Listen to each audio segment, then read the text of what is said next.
오늘 여러분과 함께 은혜 받고자 하는 말씀의 제목은 마리아야라는 제목입니다. 말씀의 부제목은 죄송합니다. 오 막달라 마리아, 왜 부활의 주님이 그에게 가장 먼저 나타나셨나.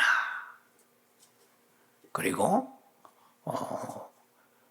선정은 안 했습니다만은 이런 제목으로 했으면 하는 생각까지 했던 말씀입니다. 한 번밖에 없는 인생, 오직 주님만 사랑하다 가게 하소서. 이러한 비하인드 미닝이 들어있다는 것을 기억하시면서 말씀을 들으시기 바랍니다. 오늘 부활절에 은혜 받은 말씀의 본문은 요한복음 20장 11절로 16절 말씀이 되겠습니다. 도움에 좀 편의상 1절 한번 먼저 읽고 나머지 말씀을 읽습니다. 안식 후 첫날 일찍이 아직 어두울 때에 막달라 마리아가 무덤에 와서 돌이 무덤에서 옮겨진 것을 보고 11절부터 읽습니다. 11절 마리아는 무덤 밖에 서서 울고 있더니 울면서 구부려 무덤 안을 들여다보니 흰 옷 입은 두 천사가 예수의 시체에 뉘었던 곳에 하나는 머리편에 하나는 발편에 앉았더라. 천사들이 이르되 여자여 어찌하여 우느냐. 이르되 사람들이 내 주님을 옮기다가 어디 두었는지 내가 알지 못함이니이다. 이 말을 하고 뒤로 돌이켜 예수께서 서 계신 것을 보아서나 예수이신 줄을 알지 못하더라. 이제 15절입니다.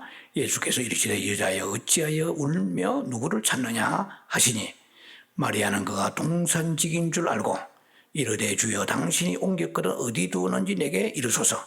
그리하면 내가 가져가리이다. 16절입니다. 예수께서 마리아야 하시거늘 마리아가 돌이켜 히브리 말로 라보니 하니 이는 선생님이라는 말이라. 자, 여기까지 말씀을 가지고 이 한 시간 부활절에 은혜의 말씀을 나누기를 원합니다.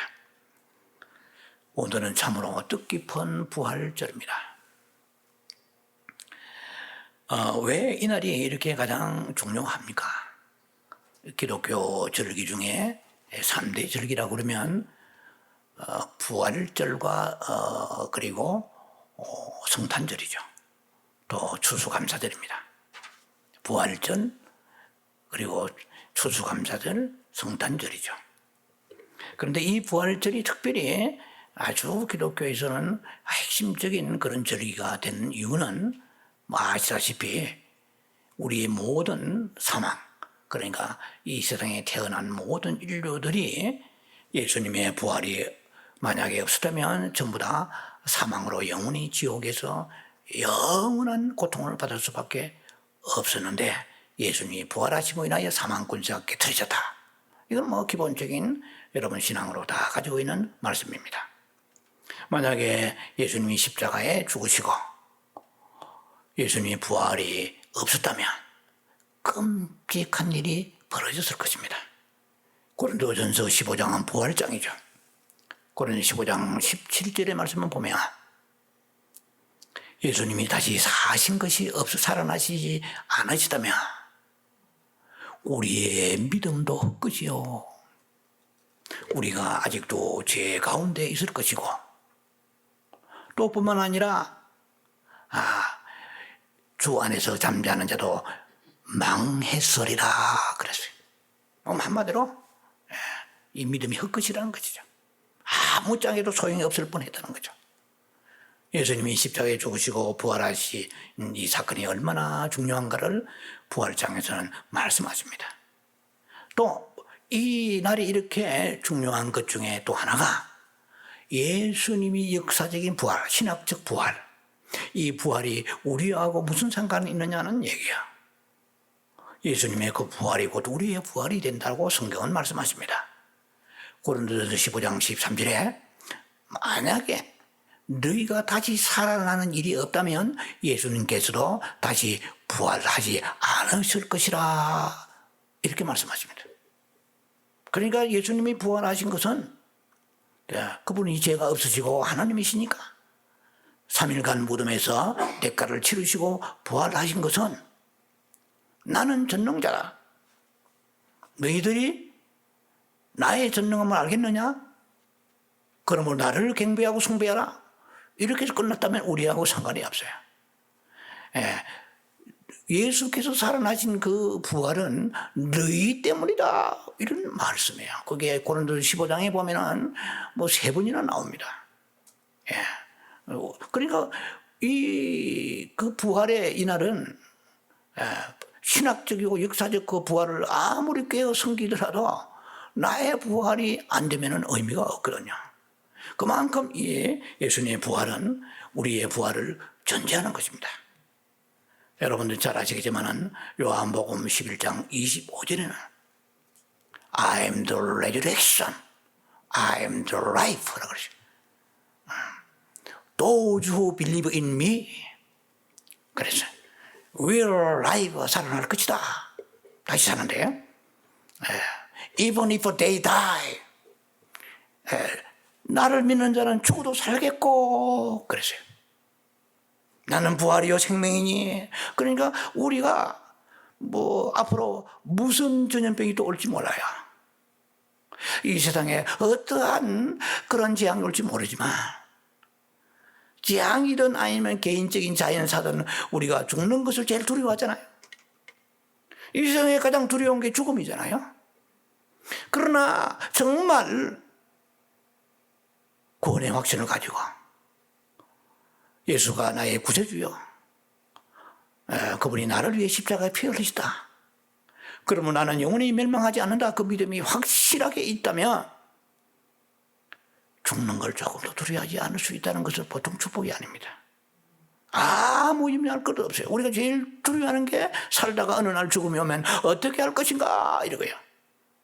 우리가 깊은 영성의 훈련 중에서 동방정교에서 하는 그들의 침묵기도 중에 한 자락이 있습니다. 그 중에 Jesus Prayer, 예수 기도와 죽음에 대한 묵상이 들어 있습니다. 침묵기도 속에. 앞으로 여러분들 훈련받는 시간이 있으면 그런 거 다 가르칠 것입니다. 죽음이 갑자기 우리에게 임할 수가 있습니다. 늘 죽음에 대해서 깊은 묵상에 들어가는, 두려워하지 않냐고 찬양하고 감사하며 내 영혼을 주께 맡기나이다. 예수님 십자가에서 마지막에 그 고백이 예수님께서 고백하신 것이죠. 내 영혼을 주께 의탁하나이다. 이래요. 자, 얼마나 우리는 복된 삶을 살아가는지 몰라요. 그 엄청난 것을 우리가 베너핏을 가지고 있으면서도 누리지 못하고 두려워하고 있어요. 두려워한 자는, 죽음을 두려워한 자는 사망이 사탄의 공격을 통하여 우리에게 올 수가 있다는 것이죠. 네가 두려워하는 것이 내게 임하였도다 그랬거든요. 여기에 2장에 보면은 우리가 두려워하면은 그것이 임한다고 성경은 말씀하십니다. 자, 오늘 이렇게 부활주일에 이렇게 우리가 하나님 앞에 나와서 우리가 부활의 기쁨과 또 우리 부활에 대한 그 소망을 가지고 우리가 예배에 나왔습니다. 자, 그런데 이 교회 역사상, 인류 역사상 부활을 최초로 목격한 사람은 바로 제자들이 아니고 아시다시피 막달라 마리아였습니다. 이 막달라라는 말이 뭐냐? 고향 이름이죠. 여러분들은 고향이 어디십니까? 예수님의 고향은 베들레헴이신데 나사렛 예수라 그랬어요. 나사렛에서 성장하시고 거기 사역하셨습니다. 나사렛 예수라. 가룟 유다는 가룟인 유다라 그랬어요. 성경에서는 많은 사람들의 유명한 그런 사람들을 꼭 앞에 지명을 거기다 붙입니다. 그래서 이게 막달라 마리아. 이 막달라는 갈릴리에서 호수에서 한 3마일 정도 떨어진 어촌, 백촌이죠. 깡촌이죠. 이렇게 보잘것없는 미천한 곳에 태어난 이 막달라 마리아가 그 유명한 당당한 당대의 제자들을 다 제끼고 비천하기 짝이 없는, 내놓을 게 아무것도 없는 7 귀신 들렸던 출신의 그 여자가 예수님의 부활을 인류 최초로 목격했다는 것은 너무나 큰 충격이 아닐 수가 없는 거예요. 고린도전서 1장 27절 28절 보면은 우리가 참으로 하나님 앞에 나와서 천하고 그리고 약하고 보잘것없는 그런 사람일지라도 또 없는 거 다 보니까 세상에서 내놓을 게 없는 사람일지라도 강한 자와 가진 자와 지혜 있는 자를 부끄럽게 하신다, 그렇게 말씀이 나와 있습니다. 하나님이 쓰시고자 하시면 쓰시는 거야. 그래서 오늘 이 말씀의 전체 흐름은 이 막달라 마리아가 부활을 최초로 보았는데 왜 주님께서 최초로 막달라 마리아에게 나타나시는가 하는 내용을 가지고 한 세 단락을 나누어서 말씀을 나누고자 합니다. 성경에는 마리아가 많이 나오죠. 그 당시 이름이 춘자, 맹자, 순자같이 이렇게 흔한 이름이 아닌가 생각도 듭니다. 그래서 아마 막달라 마리아 구분해서요, 마리아가 많이 나옵니다. 예수님 어머니도 마리아잖아요. 자, 이 부활을 만약에 우리의 생각 같으면 아니 체면에 있지, 예수님의 제자들을 먼저 우리가 생각하지 않을 수가 없습니다. 자, 수제자 베드로도 있고 예수님을 너무나 사랑해서 예수님의 가슴에 기대면서 있던 그 요한도 있습니다. 사랑의 사도 요한이죠. 그리고 부활을 의심했던 저 도마 같은 사람이 있고 또 엠마오로 내려가면서 십자가에 예수님 죽으시니까 지금 우리의 모든 예수님을 사모하고 따랐던 것은 다 말짱 헛거다, 낙심하고 돌아오는 그 엠마오 제자들에게 먼저 나타나셔야 되거든요. 따지고 본다면 수순이. 그런데 정말 예상외로 이외로 이 막달라 마리아에게 주님이 나타나신 데 이유가 있을 것이라는 거죠. 우리가 부활절에 대해서 여러분들이 많은 설교를 여러 측면에서 들을 수가 있습니다. 아주 훌륭한 분들의 설교도 많습니다. 역사적 부활, 신학적 부활, 부활에 대해서 당위성, 그러니까 예수님 확실하게 부활하셨다, 그런 메시지가 많습니다. 그래서 내가 부활에 대해서 지식이 줄줄이 깨고 있다 할지라도 부활의 주님이 오늘 내 삶의 현장에, 내 가정에, 내 직장에, 내 마음속에 주님이 나타나셔야 되는 거예요. 그래서 오늘 우리가 말씀 들으면서 왜 주님이, 어떻게 주님이 마음을 움직였길래 이 하찮아 미천한 이 여자에게, 하찮고 미천한 여자에게 주님이 인류 최초로 나타나실 수 있는가 이 말이에요. 그 주님이 오늘도 내게 나타나시려면 이 여자가 가지고 있는 그 신앙의 그 중심을 따라서 추종하며 쫓아갈 때에 주님이 우리의 삶 속에 나타나야 되는 거예요. 마리아야, 마지막에 나오는 말씀입니다. 이제 마지막 결론 때 나올 거예요. 마리아야, 주님이 불러주셔야 돼요. 여러분들이 깊이 우리는 침묵기도 하고 영성 훈련도 한때 여러분 받은 분도 계시잖아요. 여러분들이 어느 곳에 소파에서 아니면은 여러분 방이나 아니면 어떤 기도처에 기도할 때 주의 음성이 임하여야 돼요. 그게 기도의 클라이막스입니다. 일방적으로 쏘아붙이고 필요한 것만 달라고 기도하고 끊는 것은 반토막 기도예요. 그러면 받았을지는 몰라도 그분은 sanctification이 성화가 되지 않아요. 주님이 음성은 주님께서 임재를 말하는 거예요. 주님이 지금 너와 함께 내가 너를 만져준다는 거예요. 주님이 내 영혼을 안 만져주시고 귀신을 쫓고 능력 행하고 별의별 거 다 기상천외한 능력을 행하더라도 주님이 만져주심이 없으면 그대로 강팍합니다. 옛사람이 그대로 있어요. 그래서 기도를 많이 해도 변화받지 못하는 것은 주님의 강한 임재의 만짐이 없기 때문에 그런 거예요. 이 막달라 마리아는 마리아야, 주님이 나타나셔서 아주 다정하게 그 이름을 불러주셨을 때 마리아는 말을 할 수도 없는 그 기쁨을 충만하게 느꼈을 뿐만 아니라 부활의 주님을 만나게 되었다는 것입니다. 자, 오늘 이 말씀을 우리가 들으면서 교훈을 받아봐야 될 첫째 말씀은 왜 마리아에게 예수님이 그렇게 많은 제자들을 지치고 나타나셨을까? 첫 번째, 그는 두려움과 위험을 무릅쓰고 그 새벽 미명에 무덤을 찾아갔기 때문인 것입니다. 자, 우리에게는 지금 뭐 그렇게 찾아갈 무덤이 있는 건 아니죠.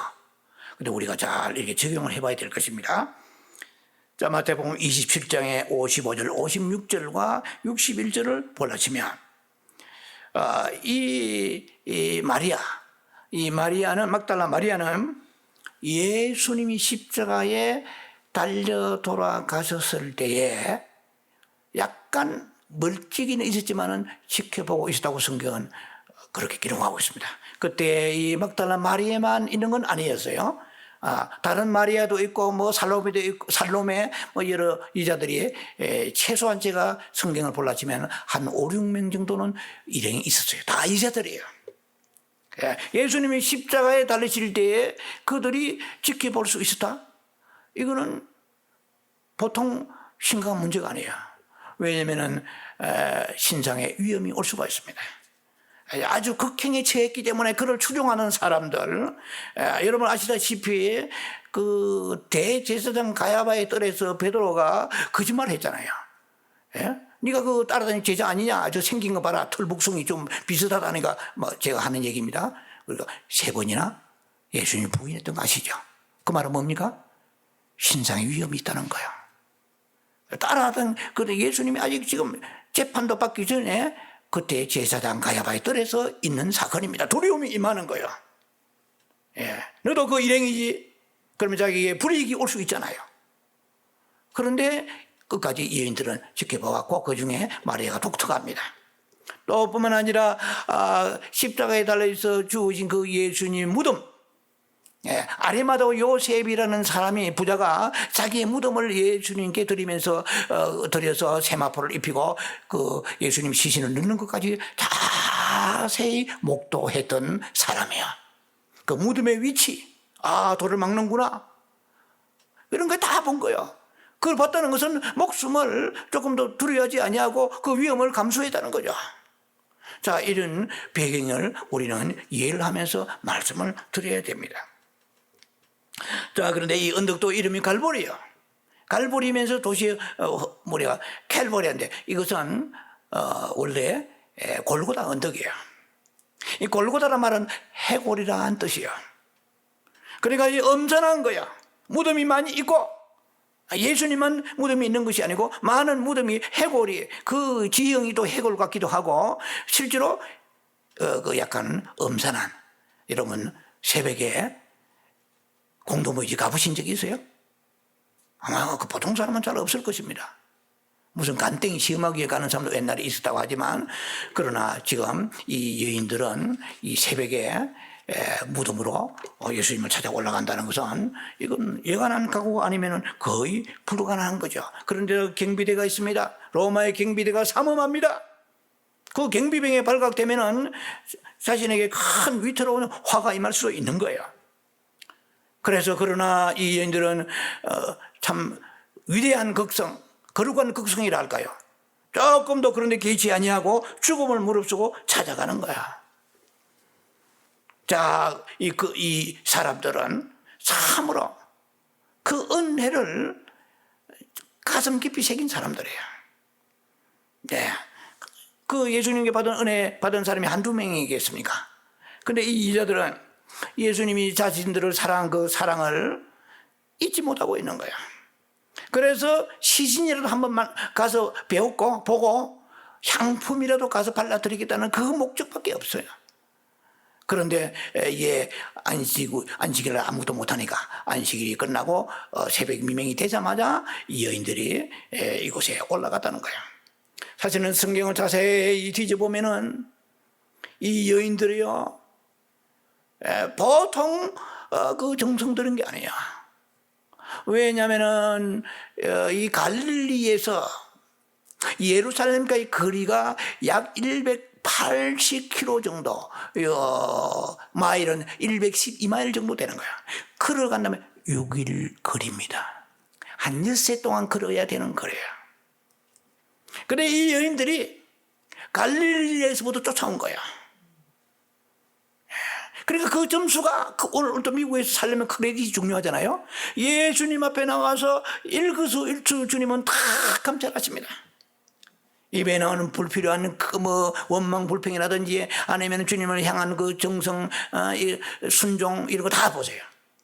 참으로 우리가 예수 믿고 구원받은 것은 그야말로 제가 쓰는 용어입니다. 손 안 대고 코 불기요. 한 게 하나도 없어. 그 사람이 백정의 아들이든 뭐 옛날 얘기입니다만 그 사람이 강도 출신이든 사기꾼 출신이든 상관하지 아니하나요. 옛날에 뭐 우상 많이 섬겼던 그런 상관치 아니하고 우리를 불러주시는데 악한 자나 선한 자나 불러주시는 마태복음 22장 말씀하십니다. 자, 그렇게 주님 앞에 그 은혜는 하나님 정말 그야말로 그냥 무상으로 주시는 공로 없이 아무 때값 주시는 거죠. 그러나 믿음을 가지고 살아가면서 받은 은혜는 달라요. 계시록 출애굽기 33장 보면은 내가 은혜 줄 자에게 은혜 주시고 긍휼히 여길 자를 긍휼히 여기시느니라 그랬어요. 저는 늘 이런 말을 좋아합니다. No commitment, no grace. 헌신이 없이 은혜가 없다는 거예요. 그러니까 그저 주시는 은혜는 우리가 구원의 은혜지만 날마다 우리에게는 은혜가 필요하다. I need grace. 하나님 정말 은혜가 우리에게는 필요합니다. 그런 은혜를 받는데 내가 불의하고 불순종하고 은혜만 달라고 하면 그 은혜가 옳게 임하겠어요?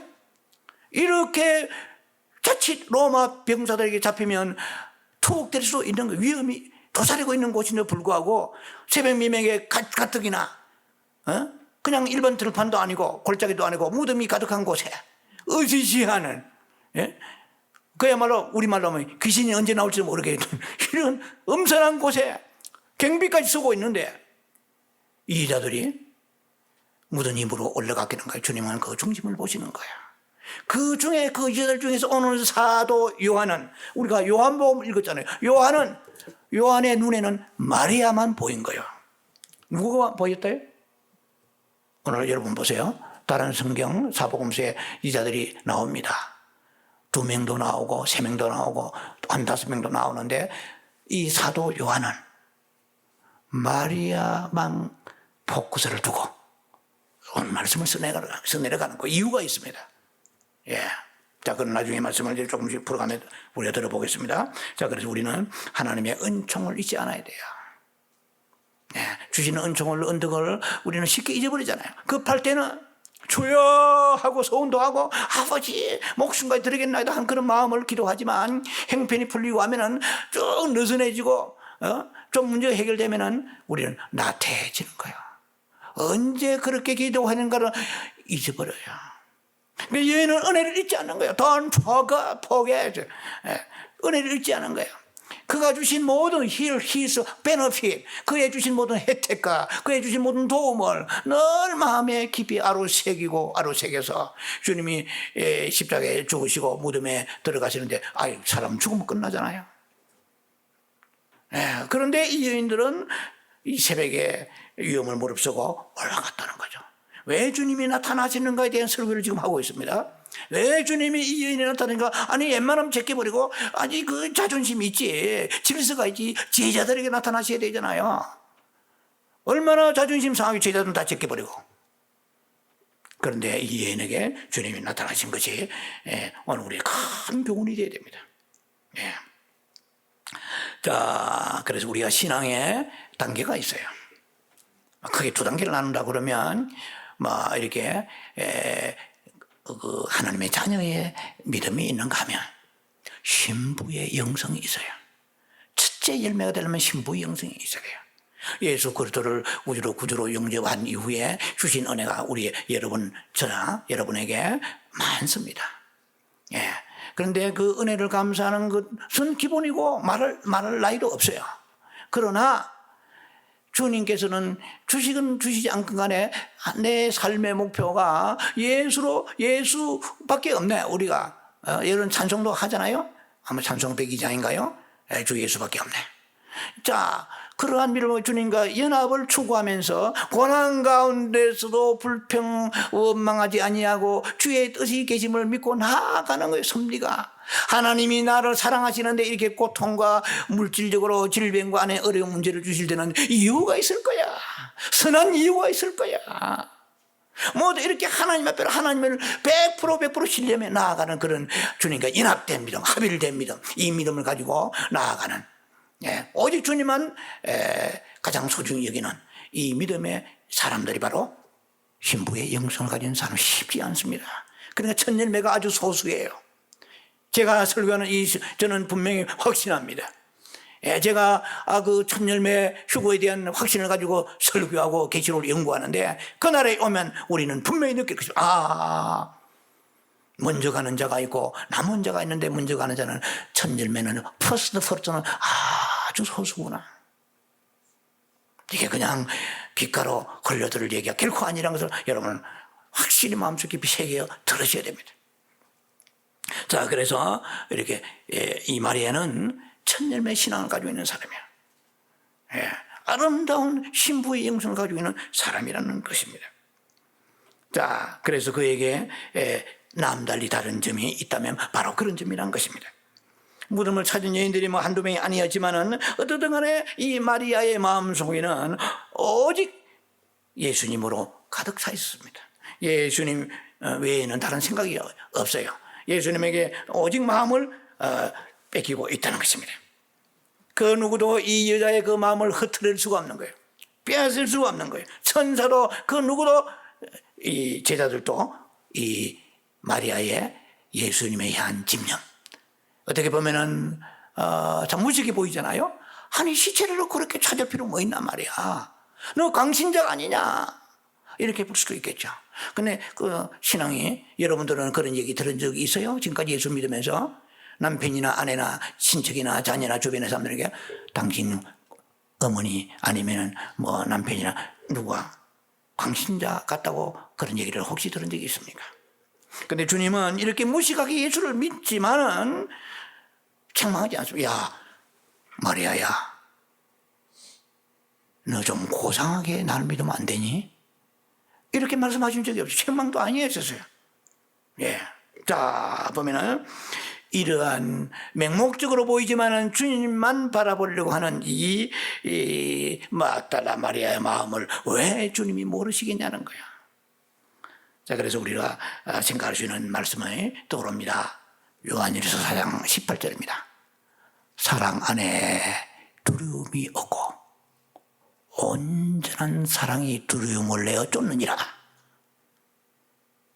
자, 사랑이 사랑이 없고 두려워하는 자는 형벌이 있습니다. 그래.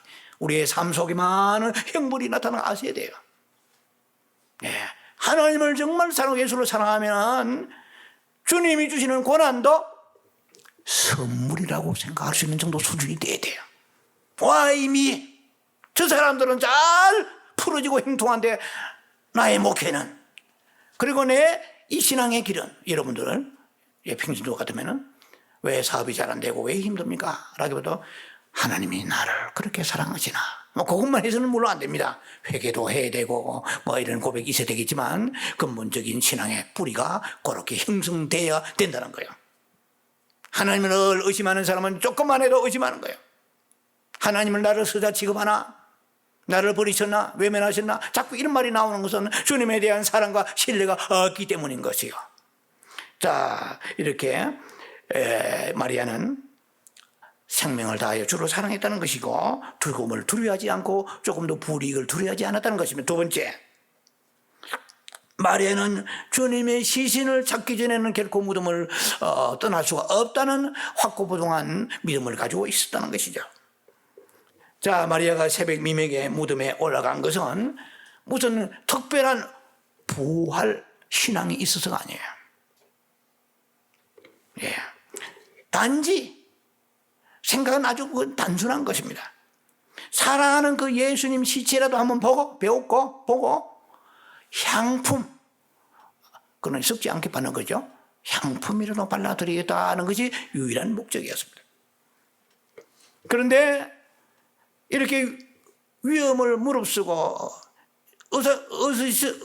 한 이 새벽에 무덤을 찾아갔더니 무덤에 막 같은 돌이 열려져 있는 거야. 성경에 이제 다 나와 있습니다만은 그러니까 얼마나 놀랐겠습니까? 우리가 뭐 그냥 흔히 쉽게 쓰는 말로 한국말로 귀신이 고칼 노릇이야.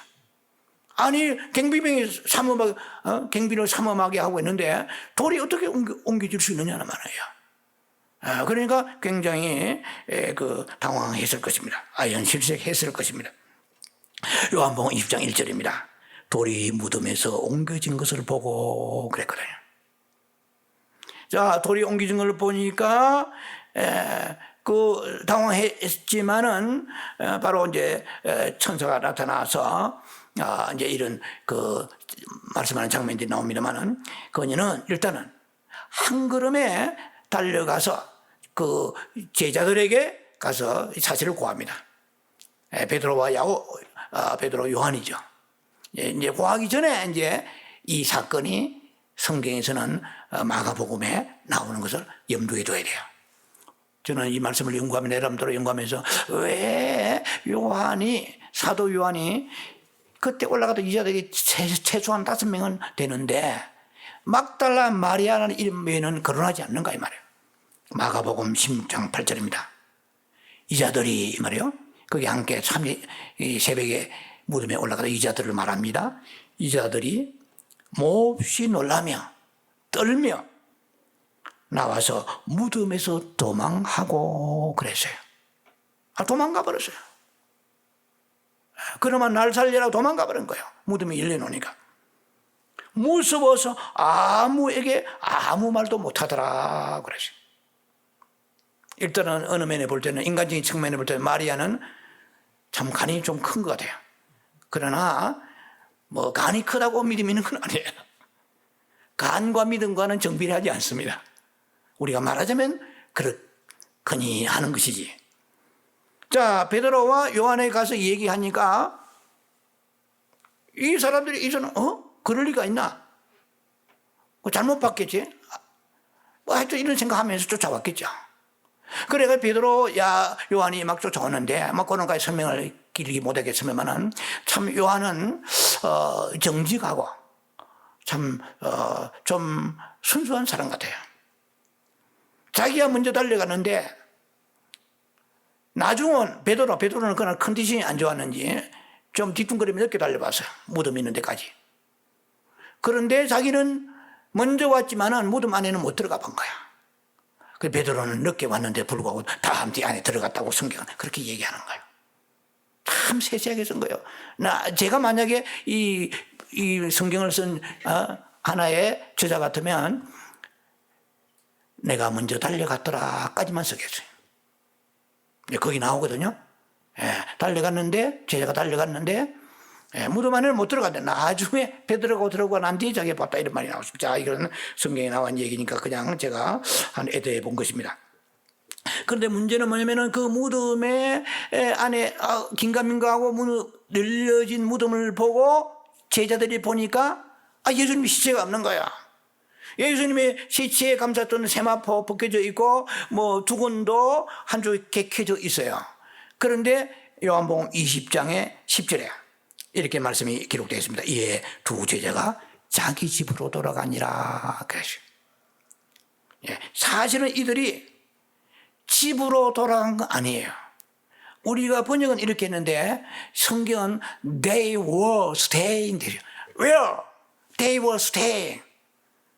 이 제자들이 the disciples went back. 그들이 머물던 곳으로 갔어요. 이제 성경을 자세히 보면은 이 제자들이 자기 집으로 가려면 갈릴리 가면 얼마 걸려요? 최소한 6일 걸리는 거예요. 그런데 예수님 부활하신 주님이 안식 후, 즉 부활하신 막달라 마리아는 부활을 언제 봤어요? 새벽에 봤고, 그 부활하신 주님을 제자들은 언제 봤고? 안식 후 첫날 저녁에 봤고. 그런데 제자들이 집에 가버리면 6일 걸리는데 말이 안 되잖아요. 성경을 자세히 몰랐지만 시간 흐름을 추적할 수 있습니다. 그러니까 이 번역이 자기 집으로 돌아가니라 그러죠. They were staying이요.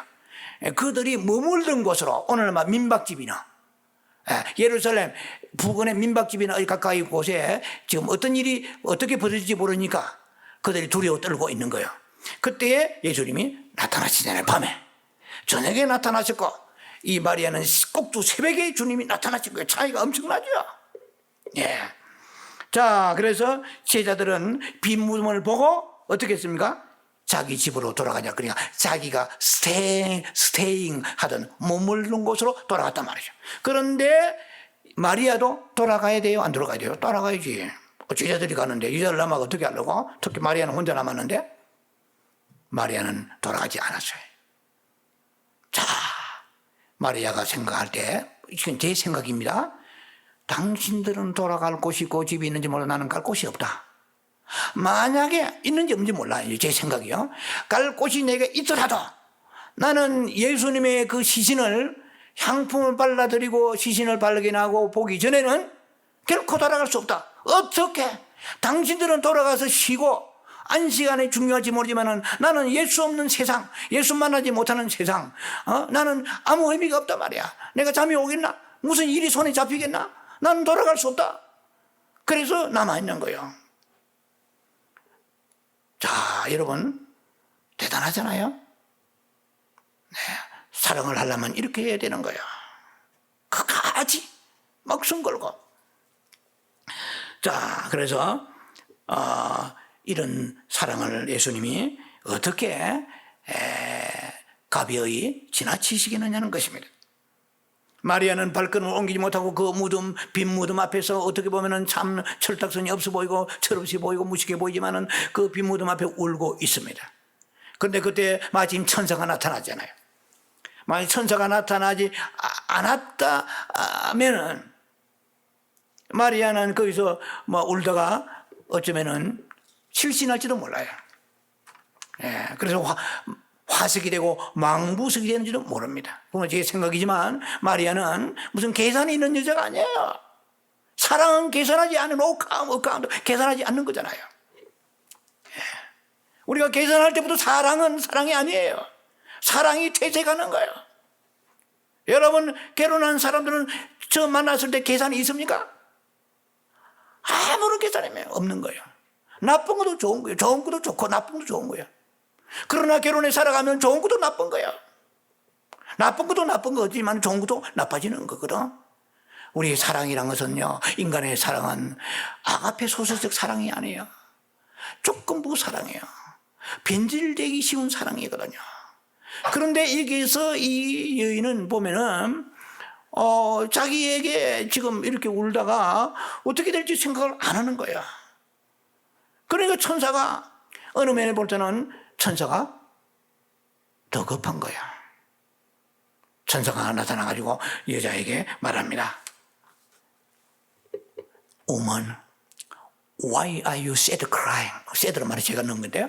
Why are you crying? 왜 여자야 울고 있느냐?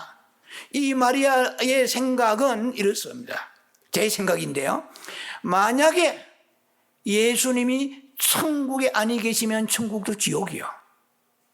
만약에 예수님이 지옥에 계신다면 지옥도 천국이라고 생각하는 거야. 오늘 우리들은 예수님이 천국에 물론 계십니다. 만약에 제가 이제 이렇게 서술해 보는 거예요. 만약에 예수님이 천국에 계시건 안 계시건 나는 지옥만 안 가면 천국 가면은 당상이라고 생각하는 사람이 있다면 예수님이 그런 생각을 가지고 살아가는 신앙생활 사람들을 데리러 오시겠느냐는 거예요. 우리의 신앙은 오직 말씀 중심, 예수 중심이죠. 예수 중심, 말씀 중심, 교회 중심. 우리가 오직 가장 첫 번째는 예수 그리스도를 중심해야 되는 거예요.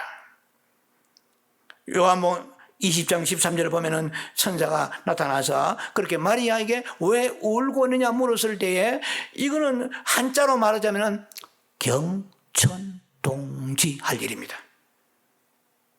예, 하늘이 놀라고 땅이 막 흔들릴 정도. 아니 천사가 나타났다면은 다 나타난 그거거든요. 예, 천사가 나타나서 하나님의 사자잖아요. 그러면 마리아가 천사가 나타나는 거 보면 마리아가 할렐루야.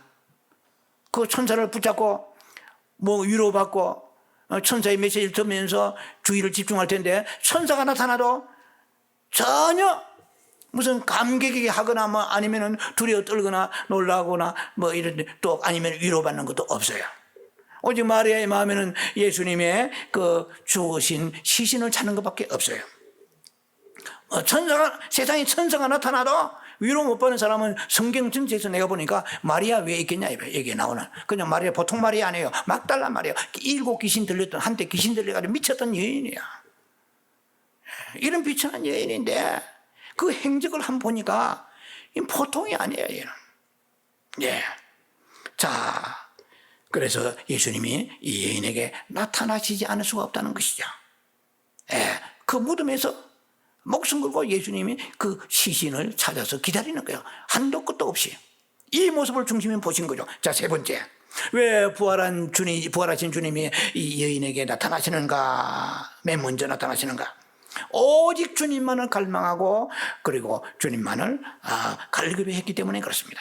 제가 늘 좋아하는 말씀입니다. 시편 42편 1절 2절입니다. 사슴이 시냇물을 찾아서 목마른 사슴이 시냇물을 찾아서 갈급한 같이 내가 주를 찾아 내 영혼이 갈급하나이다. 그랬습니다. 내가 주를 만나기를 어느 때 주 얼굴을 배울고. 자, 마리아는 예수님 지금 부활하시리라고는 꿈에도 몰랐어요. 그저 사모하는 마음밖에 없어요. 예. 자, 주님의 시신 보는 것으로 족하겠다는 것입니다.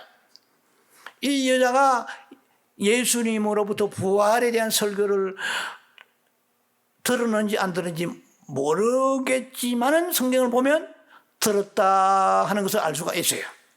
왜냐하면 누가복음 24장의 6절로 8절을 보면은 천사가 나타나 말합니다.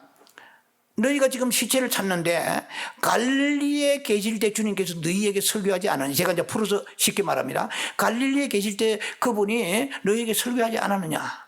너 기억나지 않니? 너희들?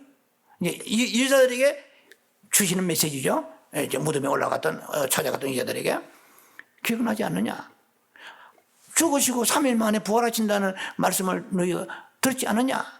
이러니까 그 여자들이 이렇게 이제 성경을 말합니다. 예수의 말씀을 기억하고 그랬어요. 예. 이제 그때서야 기억한 거예요, 이제. 이건 까먹은 거예요, 쉽게 말하면. 예. 부활 설교를 들어, 여러분도 설교 듣고 돌아가 까먹잖아요. 부활 설교를 들었는데 기억한 것보다 기억 못하는 게 더 많아요. 근데 이 중요한 설교를 까먹어보세요. 그 주님께서는, 에이!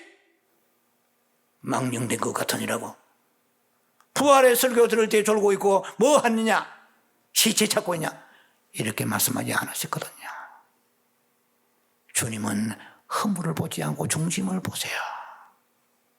제가 좋아하는 말씀입니다. 사무엘상 16장 7절 이하의 말씀입니다. 이스라엘 왕을 세우려고 할 때에 사무엘을 통하여 사무엘이 추천합니다. 레코멘데이션 합니다. 추천하면서 여기에 있습니다. 엘리압 물천제비입니다. 근데 제가 하는 얘기가요. 자, 이거 보세요. 키도 크고 얼마나 멋집니까? 모든 용모 뛰어납니다. 용모와 신장을 보지 아니하고 나는 이미 그를 버렸노라. 너희들 눈에는 껍데기만 보이지. 제가 자꾸 이제 쉽게 말하는 거예요. 나는 중심을 보느니라. 오늘 부활절 맞이하는 우리들이 다 참석했지만 전 세계 부활절 맞이하는 사람들에게 주님은 지금 중심을 보세요. 그러니까 아비나답 이 사람은 물천 제비어 갔습니다. 막 자꾸 데려오는 거예요. 나중에 산마 데려오는 거예요. 네, 그 내가 다 이미 버렸다. 난 중심 본다. 그거 없느냐? 없는데 자꾸 찾으면 어떻게 합니까? 있긴 있는데 이거는 코찔찔해. 이거는 아주 깜도 안 돼요. 그거 한번 데리고 와봐라. 저 양치는 데 있는데 데려올 값 데려와봐라. 내가 기름 부어라. 다 해십니다. 중심이 사람은요 떼묻기 쉬워요. 세상에 듣지 않을 말 만나지 말아야 될 사람 만나고 먹지 않을 것을 먹어야 되고 탐하지 않을 탐하고 그렇게 자꾸 탐내고 가면은 마음이 영이 흐려지게 되면은 우리가 마음이 순수함이 없어집니다. 진실에서 떠나버립니다. 고린도 11장 2절에 보면은 너희가 진실에서 떠나 부패하고 거짓된 하와와 같이 그렇게 되지 말라고 말씀하십니다. 신부가 되려고 그러면 마음이 진실하고 부패하고 깨끗해야 순수해야 돼요. 퓨리파이 해야 돼요. 당신은 어린아이 같구나. 마음이 어린아이가 너는 늙은이 같구나 하면 안 돼. 마음이 순수하고 때묻지 않고 깨끗해야 되는 거거든요.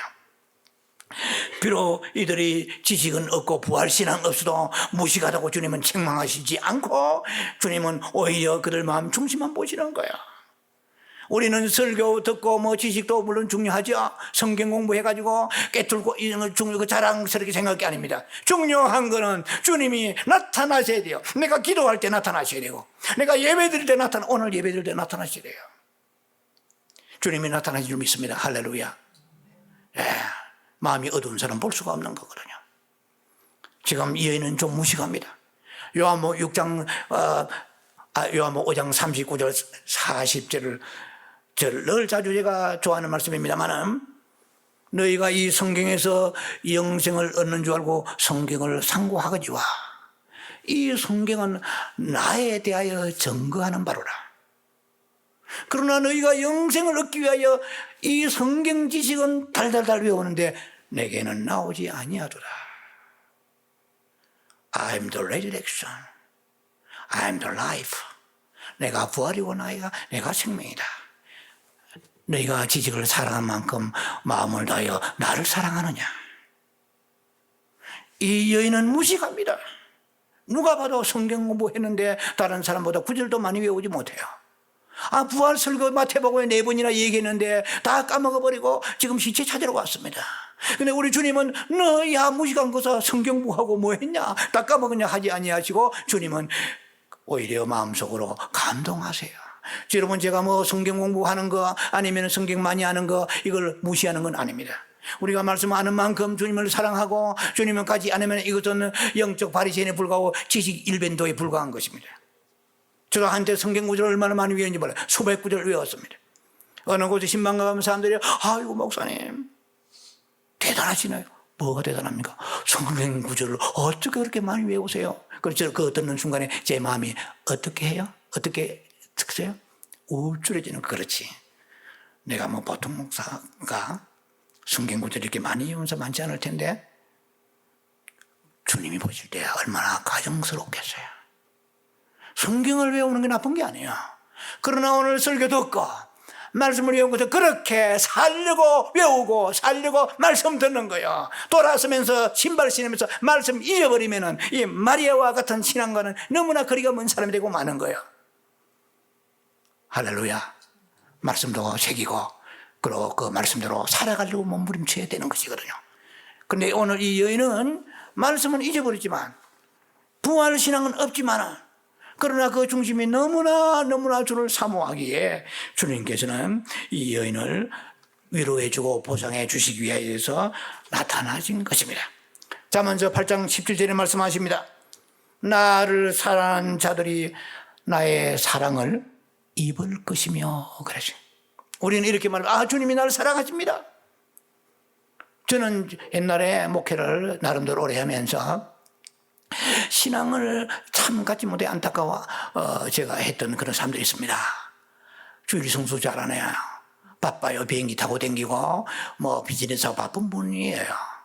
그러면 한번 좀 이렇게 제가 신방을 내서 시간 내서 가면 주님은 좀 안타까워 하시는데 이제 그분의 얘기는 있습니다. 하나님이 나를 얼마나 사랑하시는지 몰라요. 하나님의 사랑은 일반적 사랑이 있고 특별한 사랑이 있습니다. 우리는 야곱을 에서보다 사랑했습니다. 나를 사랑하는 자, 모든 사람을 하나님은 사랑이시기 때문에 모든 사람 사랑하세요. 지옥에 있는 영혼도 사랑하십니다. 하나님 미움이 없으신 분이잖아요. 그러나 특별한 사랑을 입으려면 나를 사랑한 자는 나의 사랑을 입을 것이요 그랬거든요. 나를 간절히 찾는 자는 나를 만날 것이요. 간절히 찾느냐 말이요. 대강대강 찾느냐. 대강대강 찾으면 대강대강 만날 것이요. 간절히 찾으면 주님께서 간절한 그 마음을 보시고 더 가까이 말할 수 없이 우리에게 임재해 주실 것입니다. 제자들은 다 집으로 돌아갔습니다. 베드로도 요한도 다 돌아갔습니다. 잽도 안 되는 이 막달라 마리아 무덤에 남아 있습니다. 드디어 예수님이 나타났습니다. 본문 15절 말씀에 예수께서 이르시되 Woman, why are you sad crying? 역시 sad란 말은 제가 넣은 겁니다. Why are you crying? 여자여 왜 우느냐 아시면서 물어보시는 거야. 주님은 우리에게 때로는 아시면 물어볼 때 많습니다. 소경이 병이 들어가지고 눈을 장님이 떠야 되는데 주님은 물어보십니다. 네가 무엇을 원하느냐. 근데 그때 소경이 이렇게 말하지 않았습니다. 뻔히 아시면서 왜 새삼스럽게 물어보려고 이렇게 하지 않았어요. 네가 무엇을 원하느냐. 참으로 원하느냐. 참으로 네가 원하는 것을 내가 해줄 수 있다고 믿느냐. 믿지 않으면 기도도 하지 마세요. 믿어야 기도해야 돼요. 해봐서 되면 다행이고 안 되면 본전이다 아니에요. 확실하게 믿으세요. 히브리 11장에 말씀하십니다. 6절에 하나님을 믿음이 없이는 하나님을 기쁘시게 할 수 없느니라. 이제 예배도 믿음의 예배가 돼야 돼요. 병이 낫기를 원해도 확실히 나을 것을 믿는 사람은 3일이 지나도 믿고 5일이 지나도 믿고 한 달이 지나도 믿는 거예요.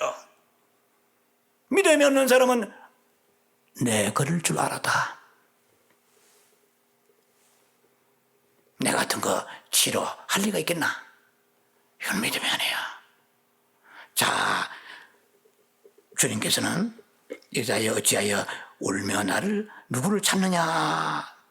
그래 동산직인 줄 알고 이 막달라 마리아가 이제 그 주저리 엮어갑니다. 아, 내가 지금 시체를 찾는데 동산지기가 가지고 간 것 같은데 이게 좀 당신이 혹시 옮겼으면 이 성경에 이랬거든요. 동산지기인 줄 알고 이랬어요. 아, 예수님을 이게 동산지기 노동자로 동산지기인 줄 알고 주여 당신이 옮겼거든 어디 두었는지 내게 이르소서. 그리하면 내가 가져가겠나이다. 자, 이것도 가관이잖아요. 이 여자는 성경에 연구해보면 나이가 50이 넘었어요. 보통 신학자들이 그렇게 말합니다. 나이도 든 데다가 지금 나이 50은 청춘이요. 이스라엘 50은 할매예요. 아주 늙은 할매예요. 이 여자가 예수님의 시신, 예수님은 키가 크십니다.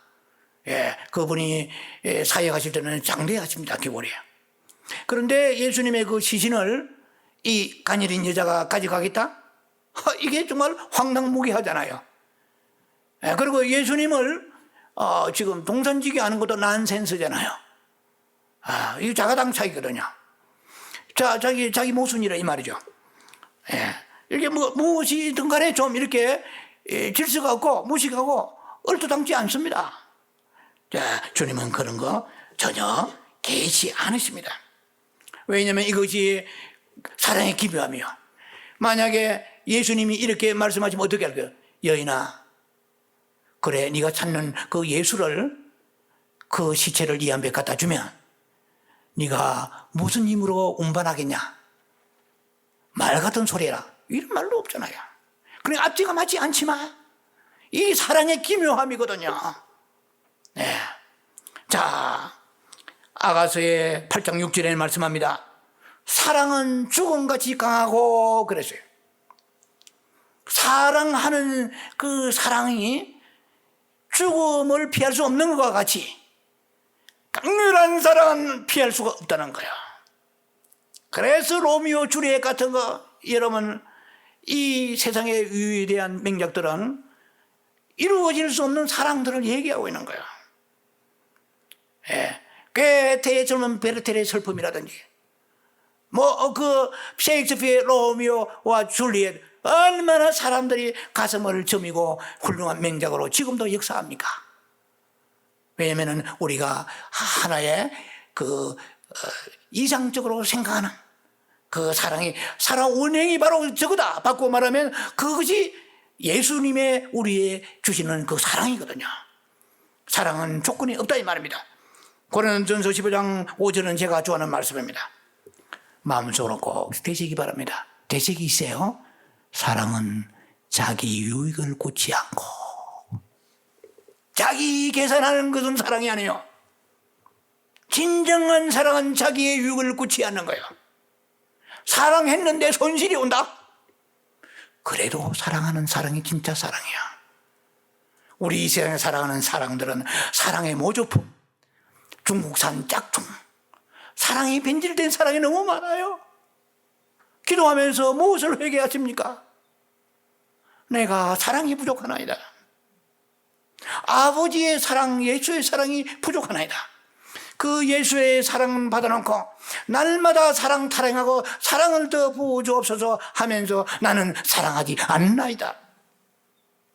사랑은 죽음보다 강하다고 그랬어요. 죽음같이 강하다고 그랬어요. 아버지가 어느 집에 간밤에 불이 났어요. 마칩니다. 이제 어느 집에 간밤 불이 났는데 미처 어린 아이들 자다가 피하지 못했어. 그러니까 그 아버지가 나와서 보니까 아이가 없으니까 그 불 속에 화마를 뚫고 들어가는 거예요. 사람들이 들어가면 죽는데 어떻게 발을 동동 구는데 아버지는 사랑한 그 자기의 딸이나 아들을 안고 나옵니다. 나오다가 불길이 휩싸여가지고 아들을 내던지고 아들은 구하고 자기가 죽는 거예요. 사랑은 죽음같이 강하고.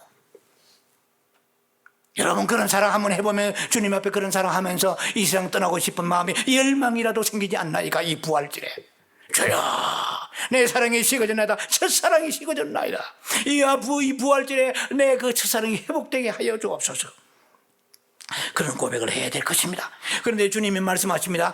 마지막 클라이맥스입니다. 마리아야 하고 주님이 더 이상 참지 못하시고 이제는 그 양의 이름을 부를 때에 양의 눈이 열리고 마음이 열리고 귀가 열리는 것 같이 이 주님이 계시의 영을 통하여서 자신을 계시하시면서 마리아야 하니까 앞에는 동산지인 줄 알았던 예수님이 확 달리 보이면서 부활한 예수님으로 눈으로 보이는 거예요.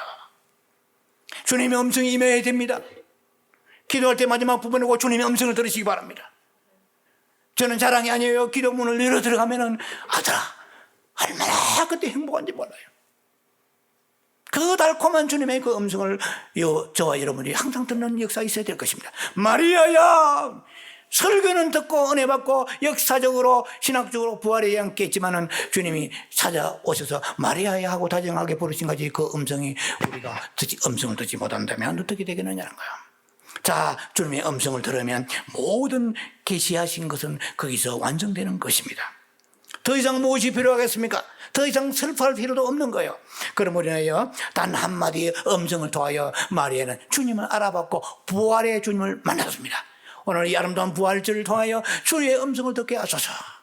그리고 우리가 주님 이 마리아와 같이 간절히 갈망하고 죽음을 두려워하지 아니고 계산하지 아니고 주님을 사랑해 가는 갈르가고 목마른 자가 되어서 그 부활한 주님을 만나는 역사가 날마다 삶 속에 넘치는 여러분에게 주의 이름으로 축원합니다.